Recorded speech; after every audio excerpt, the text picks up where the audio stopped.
Welcome back to another episode of the Ecu-Men, and today I got Brian here in studio, and we're going to be talking about the 7th, 8th, 9th, and 10th commandments of God. So we started covering the other commandments a while back. Now we're going to catch up and finish these out. Make sure to follow us on YouTube. Check out Crosses and Graces over on the Restoring the Faith channel. If you guys have any questions or whatever, make sure to throw those into the comments below. And we appreciate all your inputs and all your support as we keep doing this. So look forward to helping you out with another lesson today. So without further ado, question 259. What is the 7th commandment of God? The 7th commandment of God is thou shalt not steal. Do the next question here. 260. What are we commanded by the 7th commandment? 7th commandment, we are commanded to respect what belongs to others, to live up to our business agreements, and to pay our just debts. So, easy peasy, Pete. I know, right?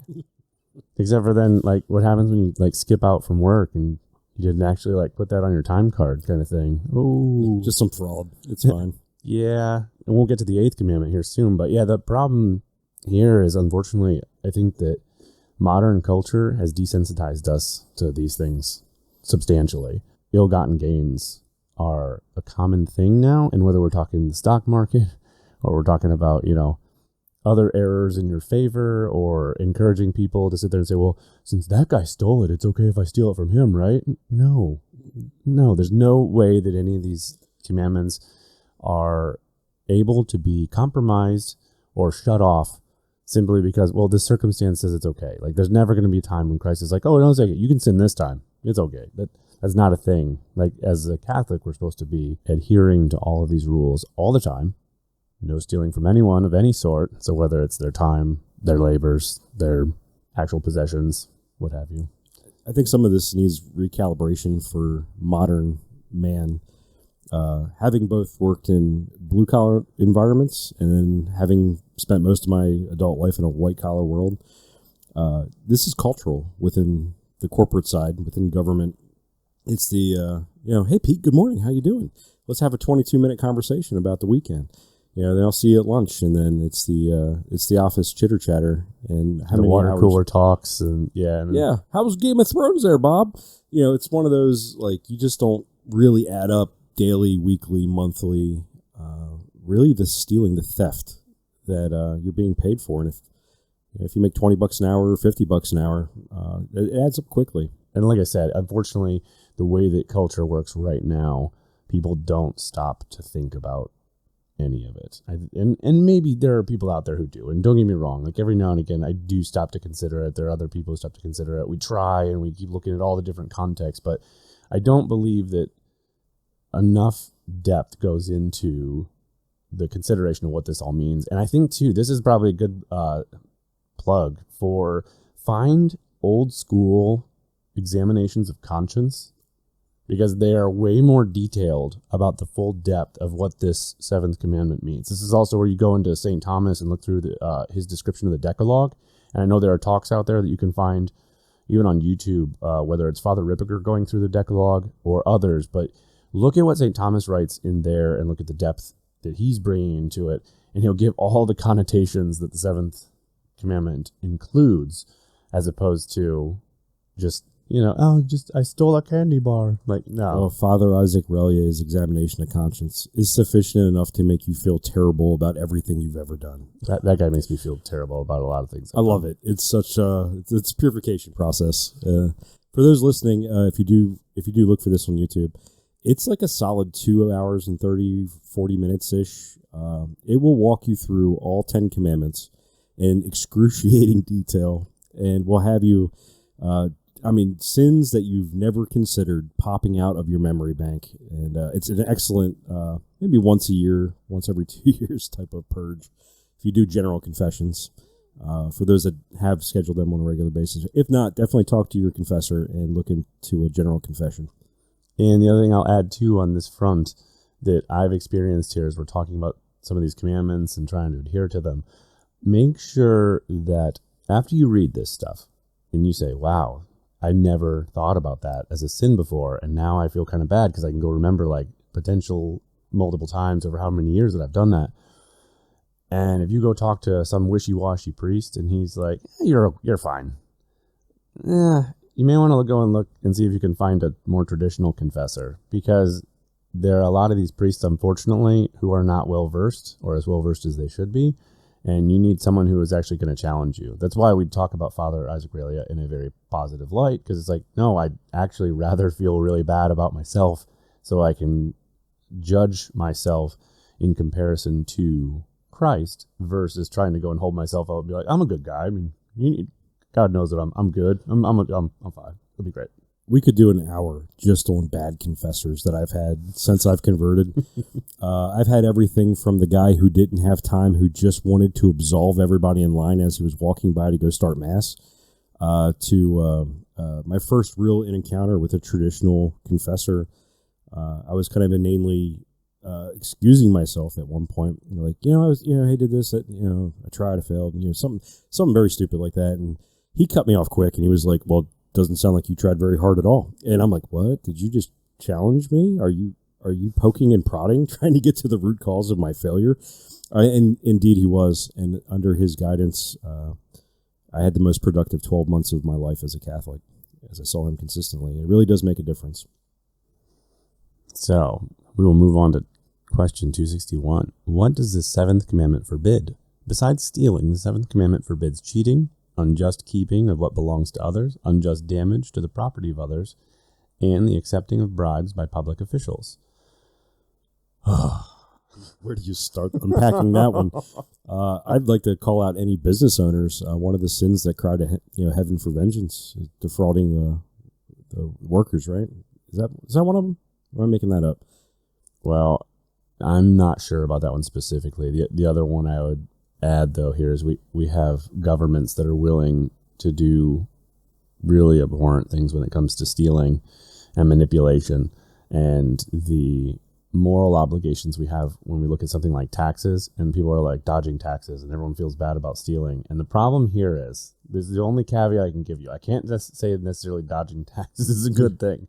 My problem is, though, what happens when you literally cannot properly calculate them because the code is so complicated you have no idea whether or not it actually lines up? And worse, there are people who will go with, I'm going to put laws in quotes, air quotes right here. There are people out there who are finding ways to get out of it because they've programmed loopholes into it to say, well, these are more just really, I'm just making you jump through hoops to just show you that government's in charge, but not really for your benefit or anyone else's. So you get to go have taxes that are just yours because you don't know how to jump through them, or you don't have the capacity to jump through them. But other people can go and take advantage and pay no taxes, or get even better, they get money paid to them out of your pocket when you give your taxes to the government, and subsidies are given over. So that whole thing is so immoral top to bottom. Oh, not to mention what they use it for ultimately.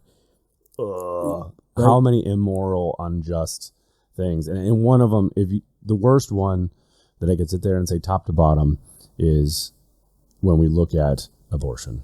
Like, subsidizing murder of infants is the worst of all of them. Then you keep adding, there's all other grave ones in there, absolutely no doubt. But the one that everyone should be able to see and clearly identify, and the fact that we still have money going toward that, let alone scandalizing with all of the different uses for all those cells, whether we're talking about being put into we'll go with the latest jabs and things to keep you from getting sick, or we're going to talk about tests that they're running on those cells for flavoring. So if you look at Pepsi or Nestle or Lipton, all of those companies actually use the HEK293 line to do their testing for their flavors, which is how they came up with them.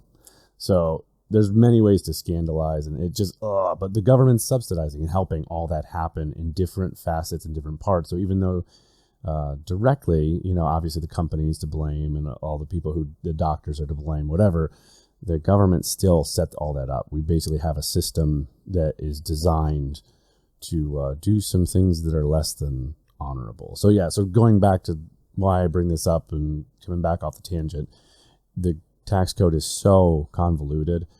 Don't feel terribly bad about that entire situation. Now, if it were just sitting there and saying we had some very simple, straightforward system that treated everyone in some reasonable fashion, so you could clearly delineate, yes, this is my money, this is the government's money, and I know the government is going to use it for the causes that God is not going to want to just burn us all.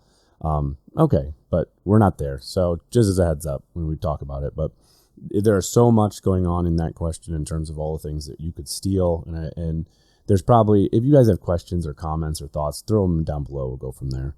Moving on to question 262. Are we obliged to restore to the owner stolen goods or their value? Yes, we are obliged to restore to the owner stolen goods or their value wherever we are able. So the key here is able. Yes. Yeah. Sometimes you don't have the capacity. The one that always gets me is whenever it's like work, like say you didn't use your time wisely. It's very difficult to actually just go and give all the time back or something like that. And so you can kind of double your efforts or whatever. But yeah, some of these are way difficult to actually give back. In cases like this, not to keep going down these rabbit holes and tangents, but it really does kind of put in perspective the capability of Christ with these things for restitution and his covering a multitude of sins, right?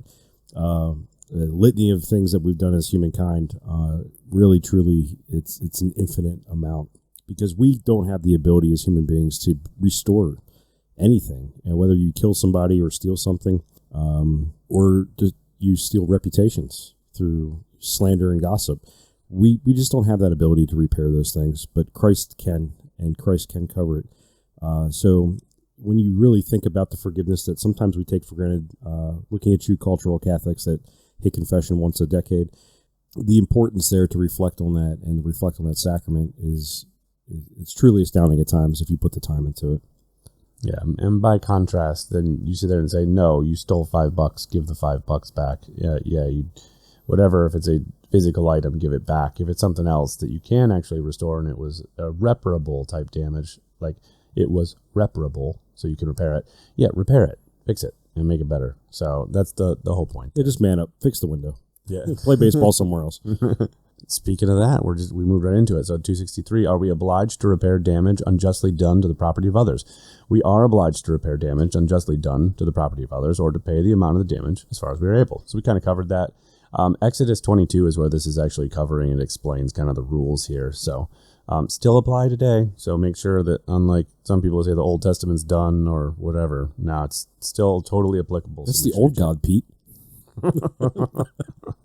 I love that comment. It hurts. It hurts really bad when you say it. Because, yes, you hear all sorts of crazy things. They don't make any sense. Moving on. 8th commandment now. So we've moved from stealing, which is still somewhat dishonest, by the way. So now we're going to go into the actual dishonesty piece itself in words. What is the 8th commandment of God? The 8th commandment of God is, thou shalt not bear false witness against thy neighbor. Yeah, don't lie, all right, in any capacity. This also then would include selectively telling the truth, which I would sit there and say, unfortunately, vices. That goes into definitely, it's got to be one of my vices. It's frustrating. You're just like, you don't, like, oh man, I want to make sure that I'm helping. I want to make sure that I'm nice and stuff. But because if you give all the details, all of a sudden people get really mad. No kidding. This is something until I read St. Thomas, I wasn't really calibrated to pick up on how common these sins are between detraction, calumny, gossip, slander. Use our mouth to cause lots of damage. Oh, the tongue is wicked. And it really did kind of focus, and it's like, I get the church fathers now, or the parts of scripture with how evil the tongue can be. Irreparable damage. That's really what it is. And so if we expand on that, question 265, what are we commanded by the 8th commandment? By the 8th commandment, we are commanded to speak the truth in all things, but especially in what concerns the good name and honor of others.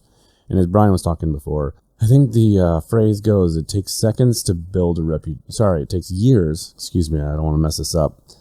It takes years to build a reputation and seconds to destroy it. And the problem is that if you out there with your reckless words and tongue that actually is destroying, if you destroy someone else's reputation in seconds, that's bad because you're talking years of damage and potentially irreparable depending on what you said about the person, which is why we come to talking about the honor and other people and things like that, we need to be very considerate about how we protect the reputations of individuals around us, despite the flaws, because it's not like any of us are unflawed. Like, we're all definitely carrying around some major damage, most of it self-inflicted. And don't get me wrong, like, there are people out there who've been abused, who've taken a lot of damage externally. The issue, though, that we all still have regardless is that, going back to what I started off talking about with the commandments, is just because other people sin, we don't get a green light to sin either.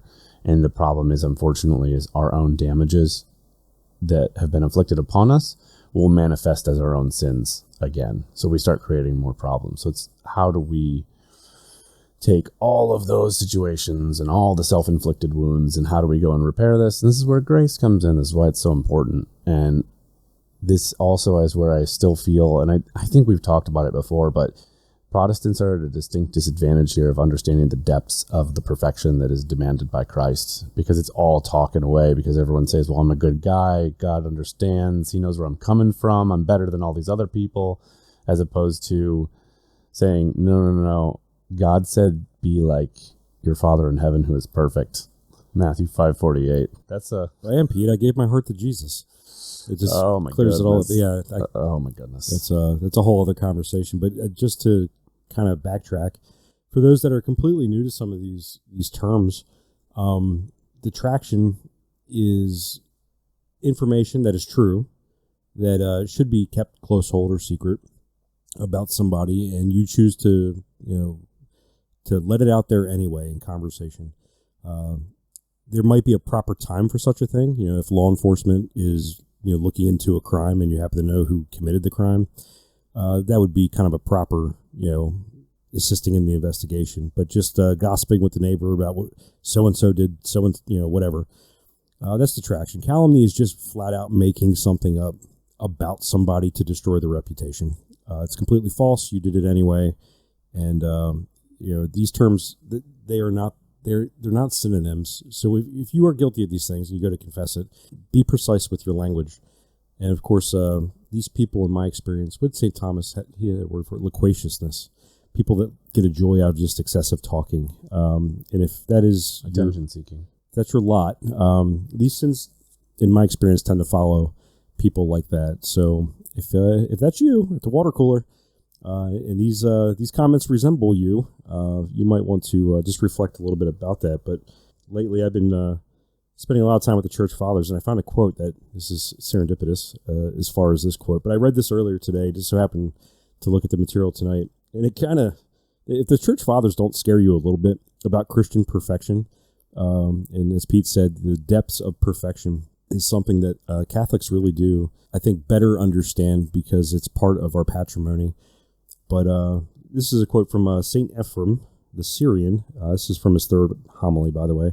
Thou shalt not slander any man, lest they call thee Satan. If thou hatest the name, go not near to the act, but if thou lovest the act, be not angry at the name, count thyself rebuked first. Of all the beasts and the birds, how that every kind cleaves to its kind, and so agree thou with thy yoke fellow. That's pretty old school language, but the first bit there, lest they call thee Satan, just as slander. That's intense. You can resemble your father one way or the other, depending who you serve, and it's something to keep in mind. This is what a church father thinks on slander. It's absolutely just astonishing to me that we have such a different perspective. Back to the bad confessors. Mm-hmm. I think, oh, Pete, that's not so bad. Well, according to St. Ephrem the Syrian, if you slander any man, you're pretty much Satan. Not to be hyperbolic here. Yeah, and the thing that I would say is the caveat here, as Brian kind of talked about law enforcement as one of the examples. I would say another example there is that if you have a buddy who's super irresponsible and you hear another person who's going to go and rely on that irresponsible individual for something, it's okay to tell party C out there that party B is irresponsible, because you don't want party C to get hurt by the irresponsibility of party B. That's the obligation that you have to make sure that everyone makes good decisions, and that's okay. You're loving your neighbor. Yeah. At that point. So there are times when you're supposed to do it. And I would also say another example I'd throw out there is instruction of children, because the problem is that sometimes they witness behavior from individuals and see their flaws, But the problem is they haven't seen enough to understand what they're looking at as a flaw, and it's a significant flaw. And they sometimes need it pointed out to sit there and say, hey, did you see what that was? What did you think of that? How did you feel about that? And then you put together and then give enough detail to instruct without actually going and destroying someone. But still, there are times where you have to give a little bit more information to help other people make better decisions and learn. Well, as a parent, you're supposed to make them as wise as serpents, right? You got to prepare them for this world, and there's nothing wrong with that. Really, in my mind, this really brings up the images of like the mean high school girls, or the locker room stuff. I'm not real big into the bro community because I'm an adult man, but when you just chat away about other people, this is really geared towards you. Yeah, and we kind of covered it before, but we'll add it now. And I think we'll try and hit these actually in a row because we brought them up. Unless you want to stop it. Tell me if you want to stop any of these. But no. You just roll through. Question 266. What does the 8th commandment forbid? The 8th commandment forbids lies, rash judgment, detraction, calumny, and the telling of secrets we are bound to keep. And that's all stuff that Brian just brought up right there. So we'll go into rash judgment. So question 267. When does a person commit the sin of rash judgment? A person commits the sin of rash judgment when, without sufficient reason, he believes something harmful to another's character. So jump into conclusions for no reason, which, to be perfectly honest, like that's another thing I do, which is stupid. But I think it's, we talk about it and we almost act like it's a normal thing, but talking about impressions being made, like right after you meet someone, and then how many times have I been proven wrong? A lot. So much. I'm dumb. Did they have a mat they were getting off the ground we could buy? Like Office Space fans? Yeah, that's right. It's conclusions you can jump to. Oh, sorry. So it's been a long day, folks. Yeah, we'll move to question 268 before we do anything else rash. Yes. Question 268. When does a person commit the sin of detraction? A person commits the sin of detraction when, without good reason, he makes known the hidden faults of another. And this kind of goes with what we were talking about before. Don't just go and air everybody else's dirty laundry for no reason. Pete, guess what Jake did? Yeah. Ugh. It's like, it doesn't make you a better person. It doesn't make the person you told a better person. And sure, you may feel better because you get to say, hey, I was in the know. The problem that you have to watch out for is that also in this situation, it's destructive to everyone, because the problem is you have ruined trust between other individuals because you've given stuff that was never supposed to be out, the problem never would have been presented because they never would have had the reason to doubt until you told something about another person that wasn't supposed to be known. And then secondly, that whoever you just told this deep, dark secret to, they're going to not trust you either.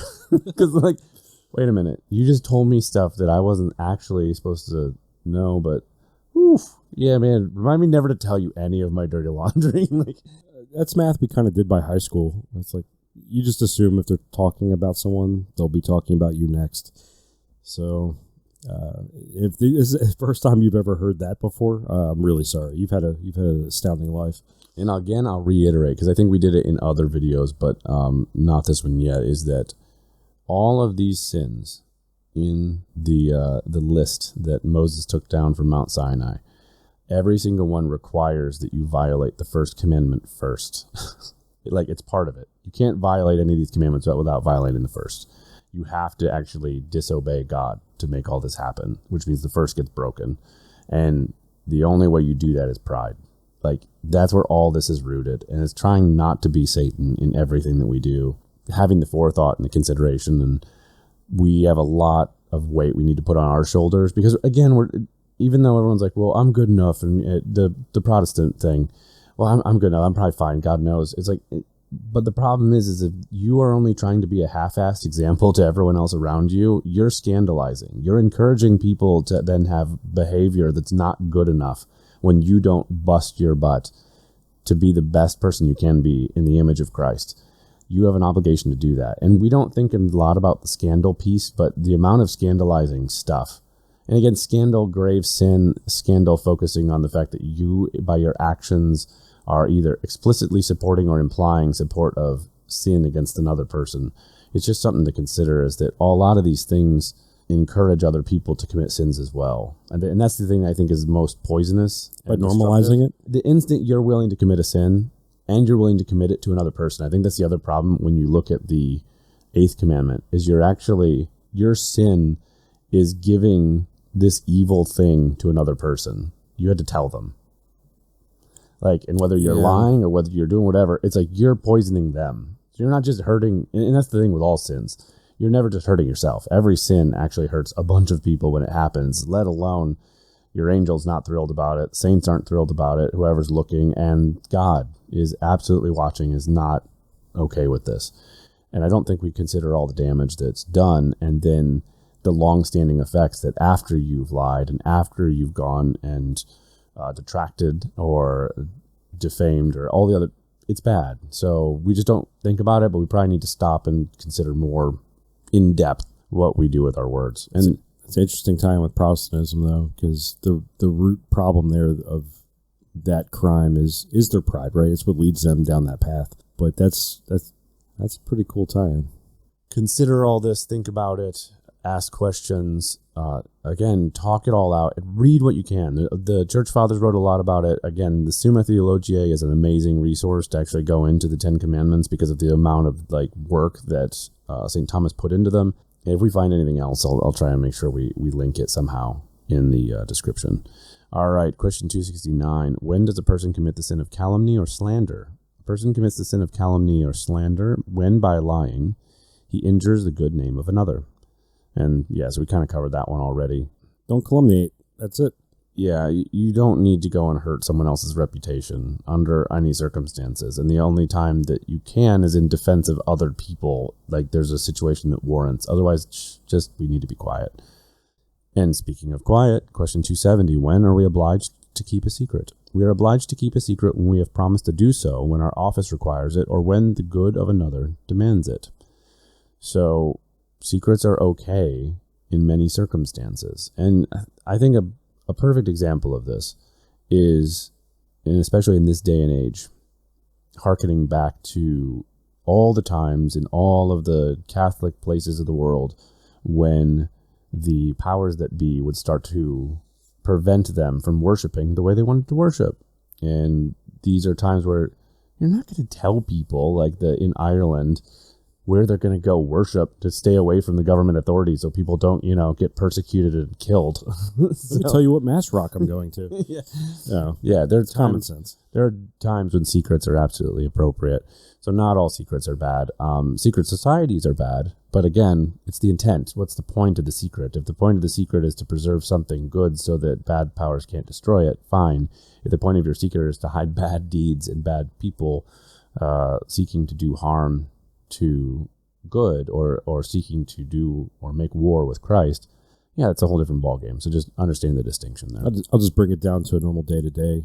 Just be a good human. If someone brings a problem to you in confidence, just keep the secret and help them out. It's pretty easy math. What, you mean we don't have to talk about it and make it public and put it on my social media everywhere? What? I mean, we can. Such a drag. Do I need an Instagram account now? All right. And then question 271, what must a person do who has sinned by detraction or calumny or has told a secret he is bound to keep? A person who has sinned by detraction or calumny or who has told a secret he is bound to keep must repair the harm he has done to his neighbor as far as he is able.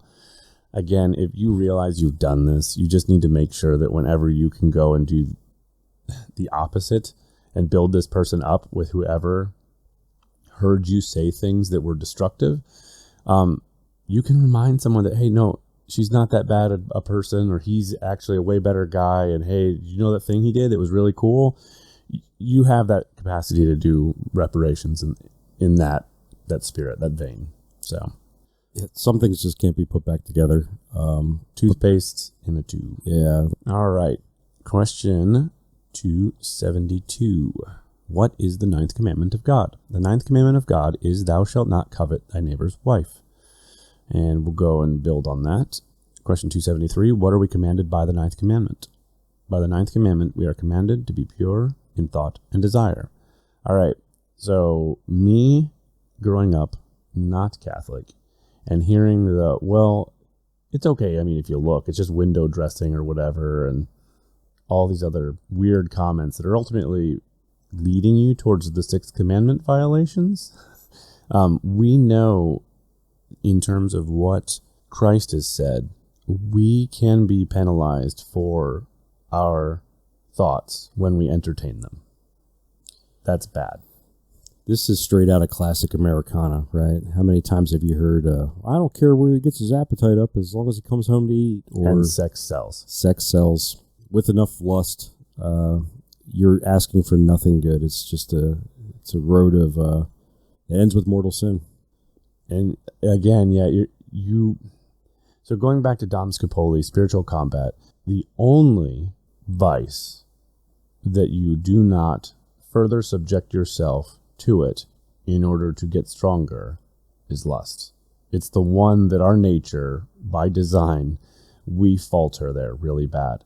And so the issue is that if we entertain any of those thoughts about, and it doesn't matter whether, in here, we're not talking about the fact that, well, only if it's a woman and only if she's married. No, that's not what we mean. We mean everyone has a set of vows or a station they're attached to. And if you are out there seeking to break them from that station or break yourself from that station, you have now violated this commandment, seeking to make that move. That's bad. And you have to allow, if it's a single person, leave them in their station where they're supposed to be, because they're either supposed to go and be a religious, or they're just supposed to be, honestly, a chaste single person, or they're supposed to get married one day. And we need to think about that as opposed to trying to turn them into an object. Anything having to do with the 6th and 9th commandments, unfortunately, whether we like it or not, when the sins are committed, are objectifying. We no longer treat that person as if they have a soul, or if they're actually a human being, and if they actually have feelings, and they need to be respected as another unique creation of our Lord for the purposes of glorifying him. So they have a whole series of things they need to do to glorify him, and we're sitting there going, man, we're thinking about it in the very carnal sense. We are destroying so many opportunities to actually help that other person, whoever that we would be lusting over, to be better at glorifying God, let alone us coming down a peg. And going back to the fact that sins they always seem to hurt way more people than you know. At that point, if you're a father or a mother and you're lusting after someone else, you're harming your relationship with your significant other. You're harming the security and the virtue of your children. You're harming the good name of your family. And ultimately that means your siblings and your aunts and your uncles and your parents. Like, there's so many people that are impacted when you go down that road. It's just something to consider, that we have an obligation, whatever we do, to ensure that we control our thoughts and don't seek out someone else to satisfy a carnal pleasure. That's not right. Now, when is the carnal desire okay? As long as it's rightly ordered as a married couple with the end, which is glorifying God and procreation. That's okay. And if it's in that light, that's fine. Outside of that, though, we're now abusing the procreative power, and we're turning it into something that's disgusting. And then we're back into the culture of death problem, and we're talking contraception and those types of things. This is the road. This is abortion and everything else. They're all connected, whether we like it or not. And I know there may be some people who sit there and say, well, man, such a downer on it. It's like, okay, I hear you, but the goal here is to be pure and think about an eternity with God, purity, as opposed to, I just want to feel good for the next few minutes. Well, that's the reason why this is the sin you run from at all costs. And if you're that guy or gal sitting there right now going, I disagree. I'm stronger than this. You've trained yourself, or you just have a disposition that this isn't easily overcome by. You're fooling yourself.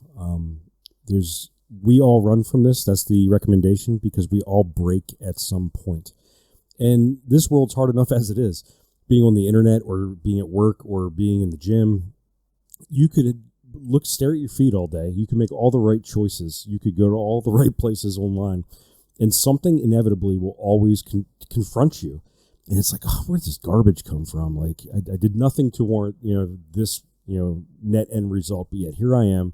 And that's without trying. And then, so if you're hanging off the ship of salvation, so to speak, just dangling in the water on things like TikTok or YouTube, looking at honestly professional harlots that are taking your money or getting some sort of hit count and getting paid for this trash. Up to and including, unfortunately, women's sports and stuff like that for dudes. Like, the problem is all these things are out there, and it's like, I know that we are sounding, or there are people who be like, man, those guys are such prudes. And it's like, except for the fact that our Blessed Mother told us that the reason most people are going to hell right now is sins of impurity.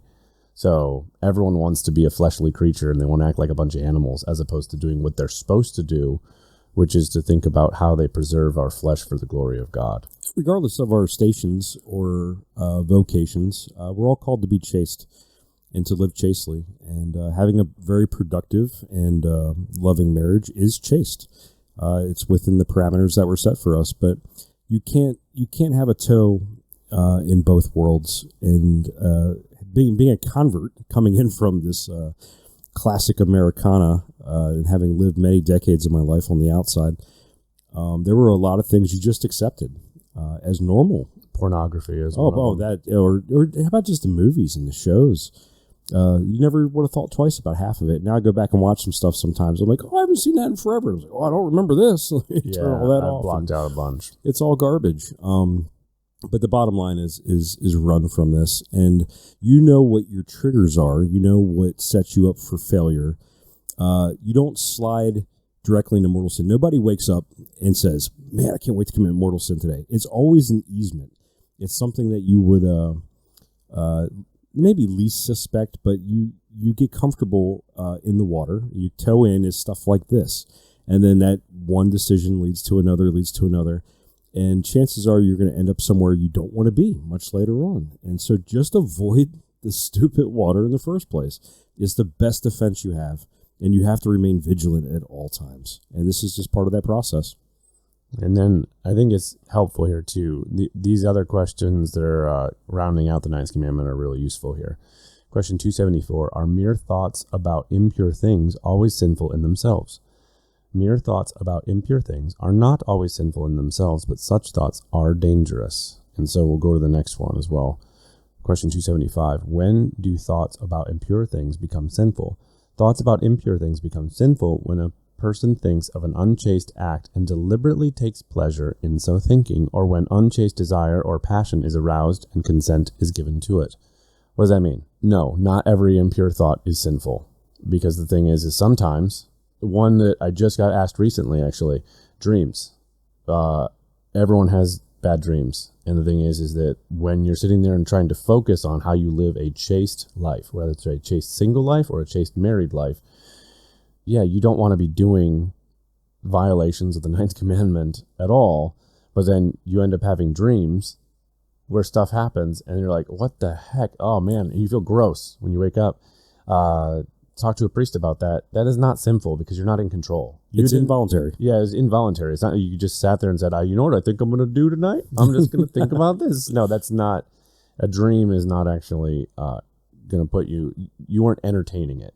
When they mean entertaining, they're meaning you visibly see something, you know that it's visually appealing, and as opposed to sitting there and saying, nah, and then looking away, going and doing whatever, you're like, all right, let's get more of this. At that moment, now it's sinful. That's consent. Yeah, it's consent. At that point. And so one of the things that I try to adhere to for this, and I can't remember whether we brought it up in the Sixth Commandment or not, but Aloysius Gonzaga is one of the best examples here for this issue. Aloysius Gonzaga, he only lives to be in his 20s, but he had chosen, because of his desire to remain pure, never to look a woman, basically never look up from the ground whenever he was talking to women when they were around. And as much as a woman could say, man, that's disrespectful, let's look at it from God's perspective as opposed to man's perspective. Okay. So from God's perspective, we are supposed to preserve our bodies for his glory. We're supposed to use them to do what he wants done. If he does not want us to violate our station, in the case of Gonzaga, he's religious, yeah, do what you're supposed to do to maintain your purity, and then God keeps his immaculate, pure person at that point, or as pure as they can be, the way he wants, versus soiled. Like, he doesn't want stuff all tarnished and busted up. And the fact that Gonzaga chose then to treat these women with the decency and respect of saying, no, that's one of God's treasures, and God wants to keep that treasure for himself in a certain way, that's pretty cool overall. Now, that said, then other people are going to be like, well, but God made people beautiful so that we know they're beautiful, right? And we could look at it, we can enjoy that. No, we are naturally attracted to attractive people. We're kind of built that way. We're kind of built that way. But that's the whole thing where what we've done, though, is our culture is so busted, so destroyed, that we've taken that attraction that we have to people when we realize that someone is mentally engaging or emotionally engaging or spiritually engaging. Or again, there's the aesthetic where we see them and they're like, wow, that's a good looking person. We've taken that acknowledgement and we've turned everything sexual. We've made it horrible because what does everyone say? They're like, the amount of rainbow flag stuff going on right now, as an example, is that anyone can do anything they want to anyone whenever they want. That's their entire goal. It's totally evil. It's vile. Why do I say that? I say that because what we're dealing with, unfortunately, is unbridled, uncontrolled desire to satisfy basically get physical pleasure, a physical need. And we're not looking at it sitting there saying, God made this person, whoever we could potentially lust over, for a purpose that is not our lust. That person, as beautiful, as attractive as they are, were given those features. Again, physical or mental, emotional, whatever it is, because God has a purpose for them. And it wasn't us going and doing something terrible and despicable and revolting. It was so that that person could, I don't know, be a speaker that other people would find engaging and they would listen. It's so that they could do some other activity, whatever it would be. Or honestly, in the case of men and women, so they could be that housewife or husband that is needed by their partner so that they can actually make a really strong marital bond and babies and everything else, right? Like, that's more important to consider God's purpose and his intent here than it is our own desires that are uncontrolled. So that's the mandate, right? Is to look at every human being as Christ would look at them.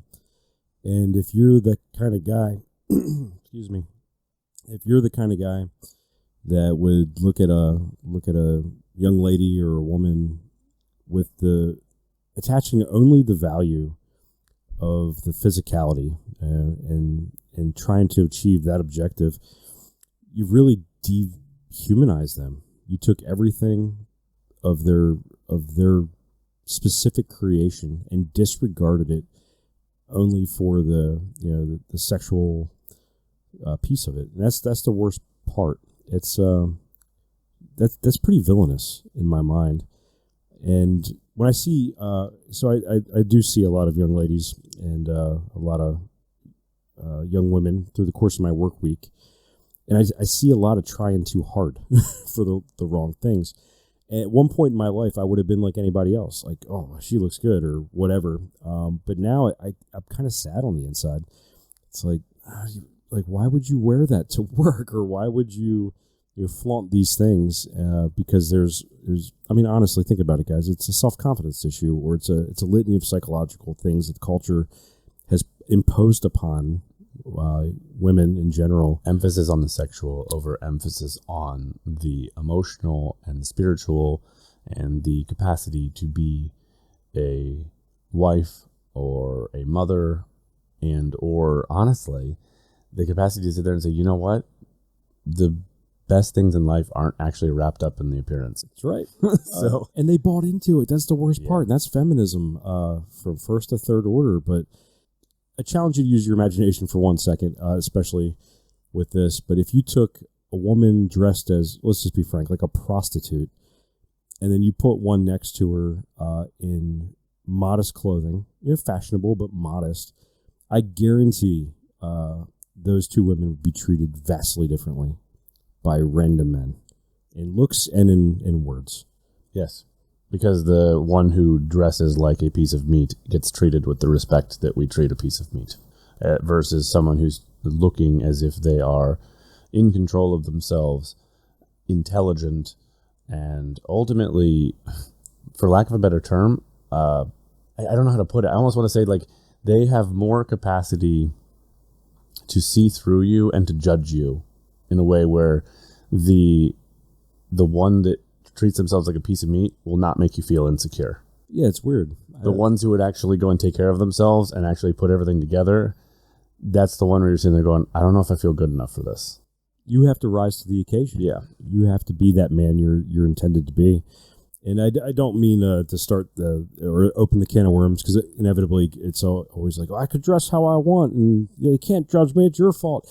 No, you bear some responsibility for your neighbor by dressing modestly. It's an act of charity for men. We're very visual creatures. You're helping us out. It's not how you're tempted, but it's how we're tempted. So this goes back to scandal. This goes back to the whole commission of scandal. And again, for anyone who decides to dress and pass themselves off as a sexual thing versus a fully fledged human being with many values and responsibilities that exceed the flesh, if we don't emphasize the rest of it and we only focus on the sexual and draw everyone in and force them into this, the problem is that now those individuals who started the temptation are now culpable when it comes to the sins and judgment and whatnot, which is one of the reasons why you get Padre Pio and other people who are like having a woman come into confession and he's like, go home, get dressed, and come back when you have clothes on. Just because she didn't dress in a modest fashion to carry herself the way she needed to do it. And he's like, no, you shouldn't be here. This is completely, it's hurting you, because now people look down on this person who didn't dress well and didn't want to think about how they could look dignified. And it harms all the other guys because, like we're saying, from a ninth commandment perspective, we don't want to be unchaste. And I'll add right here, because it's perfect timing, question 276, what is forbidden by the ninth commandment? The ninth commandment forbids all thoughts and desires contrary to chastity. Well, if someone's parading all of their flesh around, as we all know it all, how everything works, that's contrary to chastity is the problem. It's setting up that entire temptation. And again, it's not a temptation that's easily resisted. Now, if we all work together, we have a way better shot at staying chaste and being on, a good track, versus if we say, whatever, I'll do whatever I want, and it just makes me feel good. Well, okay, if it's all about how you feel, then in the end, then God's gonna be like, okay, I don't really care.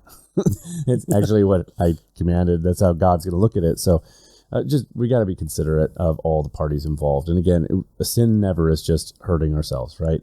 It hurts the other people because we're tempting them, we're scandalizing them, we're encouraging sins, and ultimately we're flaunting the blessings God gave us and turning them into something that's evil. So it's just something to watch out for. So if you're new to examination of conscience and you're using this series to kind of get a better understanding, this is why the 6th and 9th commandments are always tied together.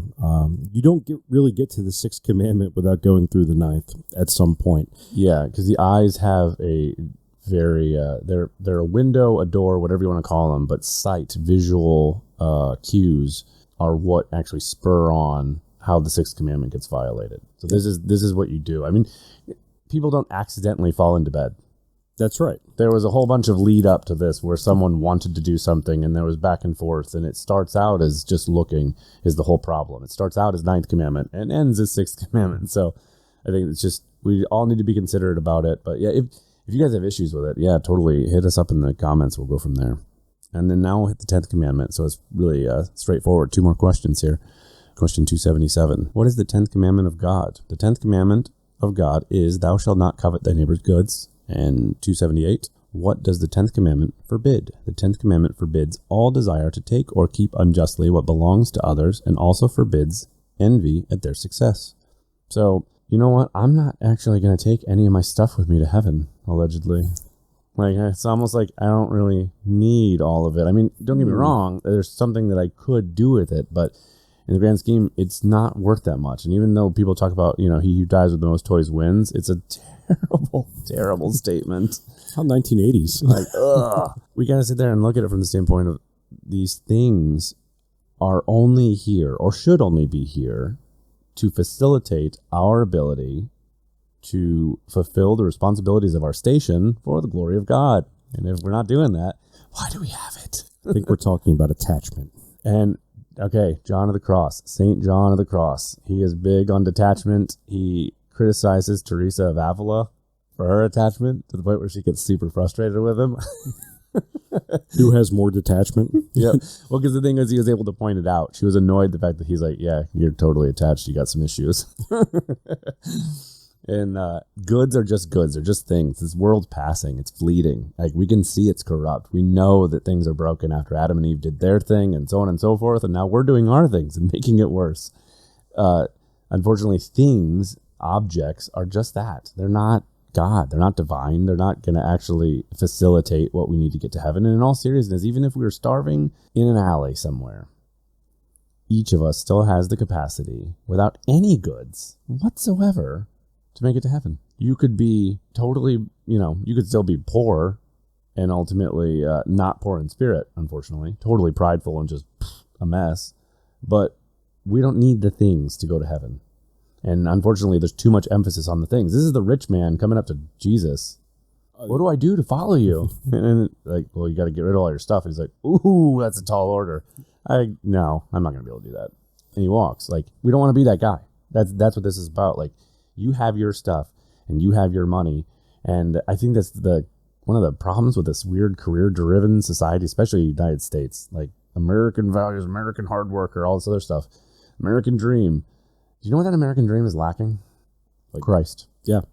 The actual point of it all. Yeah. Like, oh man, I want more stuff and I want more status and I want more things and I want to go and make sure that I can get the biggest, baddest, fastest, whatever. But what about making sure that we have the most grace possible to help others get the most grace possible and all of us end up in heaven in the end and happy for eternity? That is way more important than any goods we could be envious over and sit there and be like, man, I wish I had that. Man, why did that guy have it and I didn't? Well, there's those people, but I think for most Americans, or maybe most people in the West, it comes down to it's the distraction, the back to time wasting.